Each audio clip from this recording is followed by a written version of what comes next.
கூட்டுத்தொடர் வரிசையில் கூடுதல் சம்மந்தமான ஒரு சம் பார்க்க போகிறோம். கொஸ்டினை பாருங்கள். ஒரு கூட்டுத்தொடர் வரிசையில் முதல் உறுப்பு கொடுத்துருக்காங்க, மொத்த உறுப்புகளின் எண்ணிக்கை கொடுத்துருக்காங்க, கடைசி உறுப்பு கொடுத்து அதனுடைய கூடுதல் கேட்டிருக்காங்க. அப்படின்னா என்ன ஃபார்முலானா Sn = n/2 × a + l. இதுதான் எனது கூட்டுத்தொடர் வரிசையில் n கொடுத்துருக்காங்க, a கொடுத்துருக்காங்க, l கொடுத்துருக்காங்க. அப்படின்னா ஃபார்முலா இதில் அப்ளை பண்ணால் அப்படியே வந்துடும். 30/2 a வந்து 5 + 121 தான் எல்லுன்னு கொடுத்துருக்காங்க.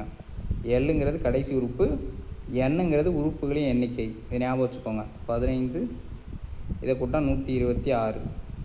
இப்போ இது ரெண்டையும் மல்டிப்ளை பண்ணால் ஆன்சர் வந்துடும். 15ஆல் மல்டிப்ளை பண்ணுங்கள். 5 30, 2 5 10 3 13க்கு 3 மிச்சம் 1 6, 126 கூட்டினா என்ன வரும்? 0 9 8 1. 1890 தான் ஆன்சர். தேங்க்யூ.